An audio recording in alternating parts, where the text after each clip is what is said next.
गरीबी तोड़ देती है जो रिश्ते खास होते हैं, पराए अपने होते हैं जब पैसे पास होते हैं। हेलो दोस्तों, नमस्कार। मैं अखिलेश कुमार हाजिर हूँ आपके बीच में स्टडी एजुकेशन चैनल के माध्यम से।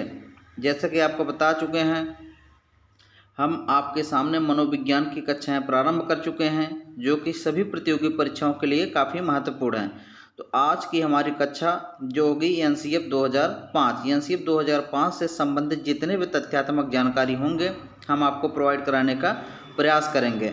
यदि आप हमारे चैनल को सब्सक्राइब न किए तो सब्सक्राइब कर लें, ताकि हमारे द्वारा अपलोड किए प्रत्येक वीडियो की नोटिफिकेशन आप तक आसानी से पहुंच जाए और आप अन्य लोगों को के पास शेयर करके उनको भी इस वीडियो का लाभ पहुंचाने का प्रयास करें, तथा कमेंट के माध्यम से यह जरूर जानकारी दें हमारे द्वारा अपलोड की गई वीडियो आपको कैसी लग रही है। तो टाइम वेस्ट ना करते हुए हमारी ये कक्षा को स्टार्ट करते हैं, क्योंकि हमें पता है आपका समय बहुमूल्य है जो आप हमारे लिए दे रहे हैं। चलिए समय स्टार्ट करते हैं। तो एनसीएफ 2005, एनसीएफ 2005 को पढ़ने से पहले हम आपको ये जान लेना जरूरी है।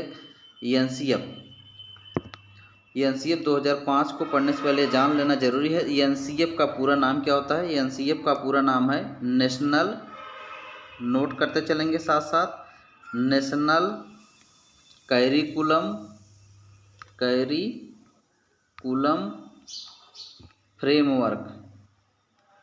फ्रेमवर्क। इसका पूरा नाम हो जाएगा national curriculum framework. National curriculum framework इसकी हिंदी वर्जन हो जाएगी राष्ट्रीय पाठ्यचर्या ढांचा। क्या हो जाएगा? राष्ट्रीय पाठ्यचर्या ढांचा। पाठ्यचर्या ढांचा क्या पूरा नाम हो जाएगा? राष्ट्रीय पाठ्यचर्या ढांचा। इसको भी नोट कर लीजिए, इसका पूरा नाम राष्ट्रीय पाठ्यचर्या ढांचा। चलिए इसके विषय में आगे अध्ययन करते हैं। तो अगर पूछेगा राष्ट्रीय पाठ्यचर्या ढांचा यानी एनसीएफ 2005 जो आया था, उसके अध्यक्ष कौन थे? उसके अध्यक्ष रूप में आप देखेंगे, उसके अध्यक्ष रूप में यशपाल जी थे। कौन थे? यशपाल। इसके अध्यक्ष कौन थे? यशपाल। अगर इसके सचिव पूछेगा, श्वेता उत्पल थी। कौन थी? श्वेता उत्पल। इसके सचिव श्वेता उत्पल थे। अगर पूछेगा किस मंत्रालय से संबंधित था? मानव विकास मंत्रालय। मानव विकास मंत्रालय, मानव विकास मंत्रालय से संबंधित था। किससे संबंधित था? मानव विकास मंत्रालय, मानव विकास मंत्रालय से संबंधित था। अगर पूछेगा इस एक किस बुक से प्रेरणा स्रोत है, तो रविन्द्रनाथ टैगोर की एक बुक है आचरण एवं सभ्यता। आचरण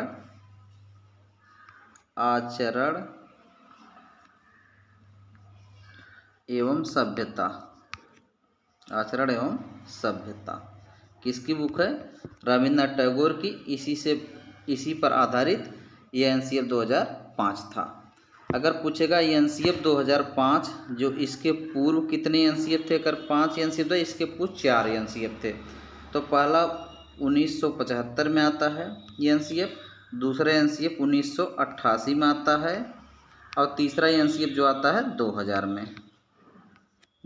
यानी एनसीएफ अगर 2005 कहेगा तो किस क्रम का है? तो आप उस चौथे नंबर का एनसीएफ है। तो पहला 75 में आया, दूसरा 88 में आया, तीसरा 2000 में आया। अगर पूछेगा एनसीएफ 2005 किस पर आधारित है?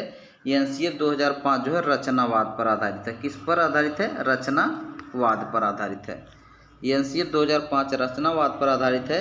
बाकी जो तीनों एनसीएफ है 75, 88 और 2000 वो किस पर आधारित है? व्यवहारवाद पर आधारित है। व्यवहारवाद पर। तो पूछिए किस संप्रदाय से संबंधित है? तो एनसीएफ 2005 रचनावाद पर आधारित है और बाकी जो 3 थे वो व्यवहारवाद पर आधारित है। तो चलिए टाइम वेस्ट न करते हुए आपको आगे लेके चलते हैं। आगे ध्यान देना है, एनसीएफ 2005 को तैयार करने की स्वीकृत बोर्ड की जानकारी। स्वीकृत जो बोर्ड थे तो उस बोर्ड का नाम था मानव विकास मंत्रालय। क्या नाम था उस बोर्ड का नाम? मानव विकास मंत्रालय।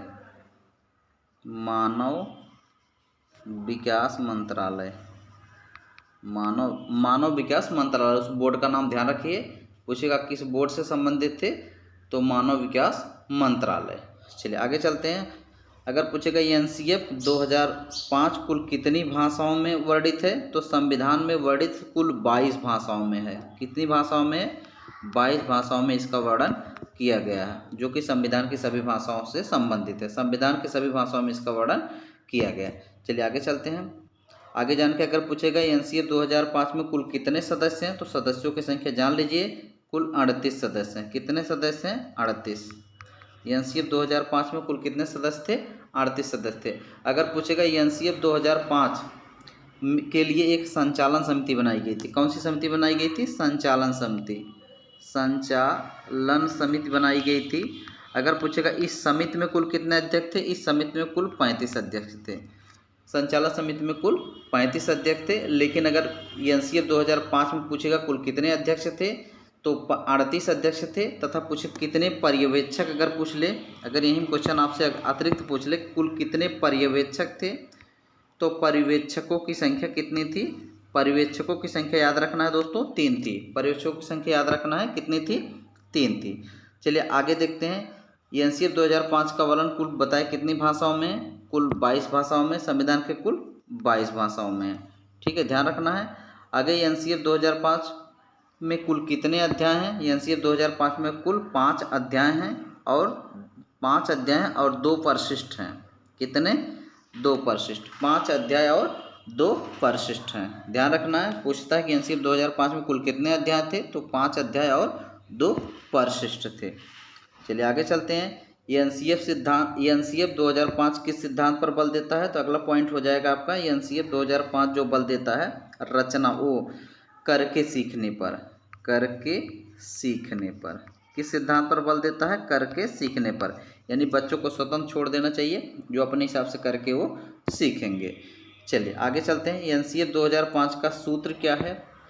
इसका सूत्र बहुत ध्यान रखना है। इसका सूत्र बहुत बार पूछा जा चुका है। शिक्षा बिना बोझ के। क्या सूत्र है? शिक्षा बिना बोझ के।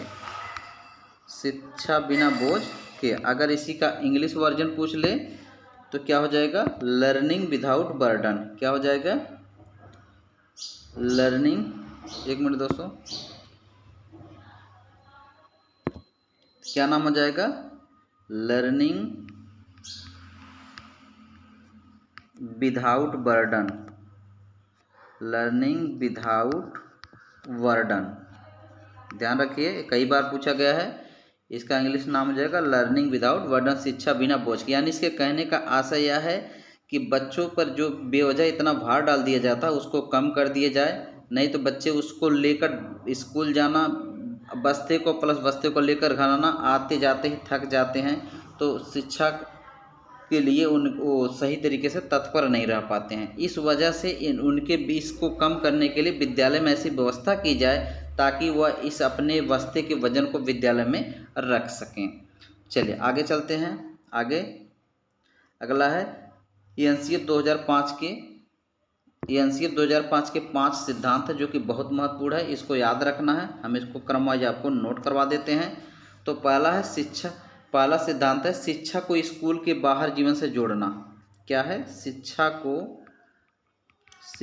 को स्कूल के बाहरी जीवन से जोड़ना। बाहरी जीवन से जोड़ना।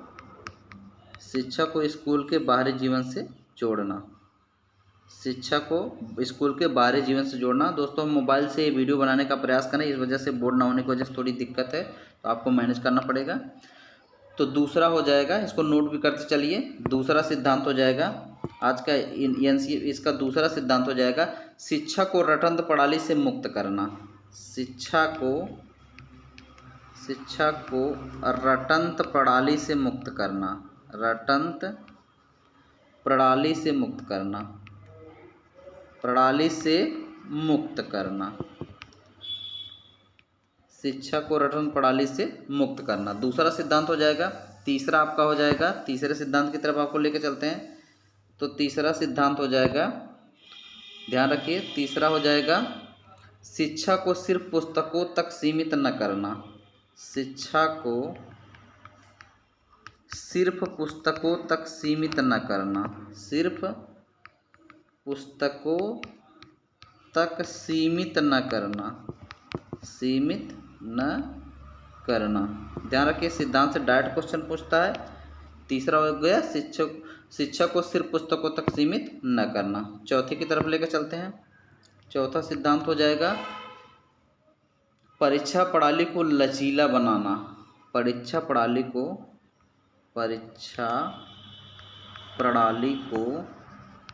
लचीला बनाना। कैसा बनाना? लचीला बनाना। परीक्षा प्रणाली को लचीला बनाना तथा कक्षा गतिविधियों से जोड़ना, तथा कक्षा गतिविधियों से जोड़ना, कक्षा गतिविधियों से जोड़ना। ध्यान रखिए, तथा कक्षा गतिविधियों से जोड़ना। इसको साथ साथ नोट करते चलिए। तो पांचवें सिद्धांत की तरफ आपको लेकर चलते हैं। पांचवा सिद्धांत था शिक्षा द्वारा प्रजातंत्र राष्ट्रीय। शिक्षा द्वारा प्रजातंत्र शिक्षा द्वारा प्रजातंत्र राष्ट्रहित की भावना का विकास करना। प्रजातंत्र राष्ट्रहित की भावना का विकास करना, राष्ट्रहित की भावना का विकास करना, भावना का विकास करना। क्या करना? राष्ट्रहित की भावना का, शिक्षा द्वारा प्रजातंत्र तथा राष्ट्रहित की भावना का विकास करना। चलिए आगे बढ़ते हैं, आगे ध्यान देते हैं। अगर पूछेगा प्राथमिक कक्षा में एनसीईआरटी 2005 के अनुसार कुल कौन कौन से विषय थे, तो पहली मातृभाषा, दूसरी इंग्लिश, गणित, फिर एकीकृत पर्यावरण, कला एवं शिल्प, शारीरिक शिक्षा, कार्य एवं अनुभव। इतने विषयों को ध्यान रखें। इसको याद भी करना पड़ेगा आपको, क्योंकि इससे प्रश्न बनता है कि प्राथमिक शिक्षा के लिए कुल कौन कौन से विषय थे। चलिए आगे बढ़ते हैं, टाइम वेस्ट न करते हुए आपका आगे ध्यान देना है। अगर पूछेगा माध्यमिक कक्षा में कुल कितने विषय थे, माध्यमिक कक्षा के विषय हैं मातृभाषा, अंग्रेजी, आधुनिक भारतीय भाषा, कला शिक्षा, सामाजिक अध्ययन, विज्ञान, गणित, स्वास्थ्य, शारीरिक शिक्षा। ये सभी भाषाएं थी किस स्तर पर? माध्यमिक स्तर पर। चलिए आगे बढ़ते हैं, आगे ध्यान देना। अगला बहुत इंपॉर्टेंट क्वेश्चन है ये आपका। एनसीईआरटी 2005 का आधार शिक्षा बिना बोझ के 1993 की रिपोर्ट के अनुसार तैयार की गई। यानी शिक्षा बिना बोझ के जो रिपोर्ट बनी थी 1993 में बनी थी, उसी के अनुसार एनसीईआरटी 2005 तैयार की गई है। दूसरा पॉइंट इंपॉर्टेंट है, एनसीईआरटी 2005 में पीओ के 3 बिंदु को शामिल किया गया। प्रासंगिक, लचीलापन, गुणवत्ता। तीनों जगह प्रासंगिक मतलब जो अभिनय करके दिखाना अच्छी तरीके से, जैसा बच्चों के सामने विषय हो, जैसी परिस्थिति, उसी हिसाब से यहाँ प्रसंग करके दिखाना पड़ेगा। दूसरा लचीलापन, यानी कठोरता नहीं अपनाना, लचीलापन। तीसरा शिक्षा में गुणवत्ता होनी चाहिए ताकि बच्चा उसका प्रयोग घर पर भी कर सके अच्छी तरीके से। चलिए आगे ध्यान देना है। अगला आपका है, पूछेगा 1 मिनट, अगर पूछेगा एनसीईआरटी 2005 में बच्चों के लिए कितने गृह कार्य की व्यवस्था दी जानी चाहिए? गृह कार्य कक्षा 2 के लिए कोई गृह कार्य नहीं होना चाहिए। 3 से 5 तक के लिए हफ्ते में 2 घंटे गृह कार्य होना चाहिए। कक्षा 6 से 8 के लिए मात्र हफ्ते में 6 से 8 घंटे गृह कार्य होना चाहिए। और ऊपरी क्लास में, ऊपरी कक्षा में 10-12 के लिए 10 से 12 घंटे गृह कार्य होना चाहिए। अन्य एग्जाम पॉइंट में देख लेते हैं। पूछेगा, अगला क्वेश्चन बन सकता है कि इसमें त्रिभाषा सूत्र को शामिल किया गया है। यानी अगर पूछेगा एनसीईआरटी 2005 में किस भाषा सूत्र को शामिल किया? त्रिभाषा सूत्र। त्रिभाषा सूत्र में कौन कौन शामिल है? ध्यान रखिए, पहली मातृभाषा, दूसरी राष्ट्रभाषा या राजभाषा, तीसरी अंग्रेजी या संस्कृत। दोनों में से किसी एक को शामिल किया गया है। ध्यान रखिए। आगे ध्यान देते हैं, अन्य पॉइंट की दृष्टि से देखेंगे। प्राथमिक स्तर पर शिक्षा का माध्यम केवल मातृभाषा होना चाहिए। ध्यान रखिए, प्राथमिक स्तर पर केवल मातृभाषा। अब माध्यमिक या अन्य स्तर पर आपके शिक्षा में भाषा में परिवर्तन हो सकता है। पास और फेल को ख़त्म कर दिया जाए, यानी बच्चों को जो पास और फेल कर दिया जाता है, इसको ख़त्म करके सिर्फ ग्रेडिंग प्रणाली लाई जाए। A grade, B grade, C grade जैसा भी हो उसी हिसाब से लाया जाए। अंग्रेजी को दूसरी भाषा बनाया जाए। क्यों? इसकी मान्यता इसलिए कही गई कि विश्व लेवल पर अंग्रेजी की डिमांड बढ़ रही है, इस वजह से इसको दूसरी भाषा अंग्रेजी दे दी जानी चाहिए। बच्चे का आकलन सतत एवं व्यापक आधार पर किया जाए। कारण इसका है कि हर सतत एवं व्यापक आधार पर करने से उसकी सारी समस्या को खत्म किया जा सकता है। आगे ध्यान देना है। फिर शिक्षा को विकेंद्रीकरण, एक होता है केंद्रीकरण, दूसरा होता है विकेंद्रीकरण। एक होता है केंद्रीकरण, दूसरा होता है विकेंद्रीकरण। केंद्रीकरण का मतलब शिक्षा को सीमित करना, विकेंद्रीकरण मतलब शिक्षा को कई तरीके से जोड़ना। यानी शिक्षा को जब कई तरीकों से जोड़ने का प्रयास करेंगे तो बच्चे के अंदर जो भी समस्या होगी उसको आसानी से हल किया जा सकता है। कई तरीके से कई माध्यमों से उसको व्यवस्था की जा सकती है। चलिए आगे ध्यान देना। आगे बढ़ते हैं तो एनसीएफ 2005 के अन्य तथ्यात्मक जानकारी को हम कुछ वैसे बता देते हैं। अगर आप नोट करना चाहें तो नोट कर सकते हैं, लेकिन बहुत ज़्यादा इंपॉर्टेंट नहीं है। अगर पूछे कि एनसीएफ 2000 किस पर बल देता है, ये हमेशा करके सीखने पर बल देता है। किस पर बल देता है? करके सीखने पर बल देता है। ध्यान रखिए, एनसीएफ 2000 किस पर 5 बल देता है? तो करके सीखने पर बल देता है। हमेशा एनसीएफ 2005 बच्चों को शिक्षा बिना बोझ के प्रणाली पर बल देता है, यानी बच्चों को स्वतंत्र हमेशा छोड़ने का प्रयास करता है। अगर ये एनसीएफ 2005 के कुछ सिद्धांत हैं, उसको शिक्षण प्रणाली है, उसको भी देख लेते हैं। एनसीएफ 2005 के कुछ शिक्षण प्रणाली है, उसको भी 1 मिनट आपको दिखाते हैं, नोट करवाते हैं दोस्तों, थोड़ा सा वेट करिए।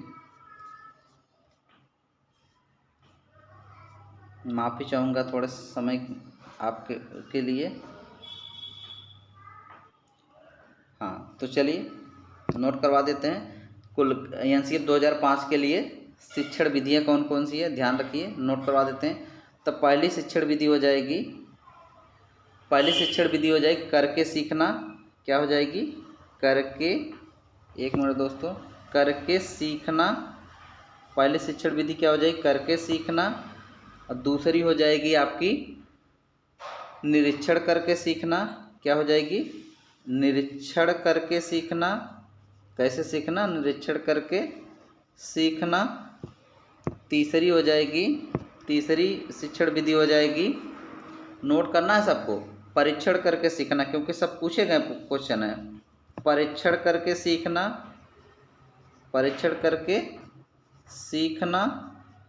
चौथी हो जाएगी आपकी सामूहिक विधि द्वारा सीखना। कैसी हो जाएगी? सामूहिक विधि द्वारा सीखना। सामूहिक विधि द्वारा सीखना। कैसी? सामूहिक विधि द्वारा सीखना। और अगली हो जाएगी मिश्रित विधि द्वारा सीखना। कौन सी हो जाएगी? मिश्रित विधि द्वारा सीखना। मिश्रित विधि द्वारा सीखना, ध्यान रखना है। ये 5 शिक्षण विधियाँ याद रखना। फिर से एक बार नोट कर बोल देना चाहते हैं। पहली करके सीखना, दूसरी निरीक्षण करके सीखना, तीसरा परीक्षण करके सीखना, चौथा सामूहिक विधि द्वारा सीखना, 5वां मिश्रित विधि द्वारा सीखना। इसको विशेष ध्यान रखना है। तो अपनी कक्षा को मैं यहीं पर ब्रेक देना चाहता हूँ, क्योंकि कक्षाएं लंबी होने से आप भी ऊबने लगेंगे। लेकिन ध्यान रखना दोस्तों, इस बिना आपको नोट्स करना पड़ेगा। नोट्स करने के साथ साथ आपको रिवीजन करना पड़ेगा। मैं आशा दिलाता हूं कि यूपी टेट हो गया, चाहे सुपर टेट हो गया, चाहे सी टेट हो गया, चाहे रीट हो गया, चाहे बिहार टेट हो गया, चाहे एमपी टेट हो गया, ये जो हम वीडियो बनाए हैं, जितने भी तथ्यात्मक जानकारी होगी सब इसी वीडियो से कन्फर्म मिल जाएगी, ये हम आपको आशा दिलाते हैं। आपको हमारे वीडियो के साथ जुड़ने के लिए धन्यवाद। आपका दिन मंगलमय हो।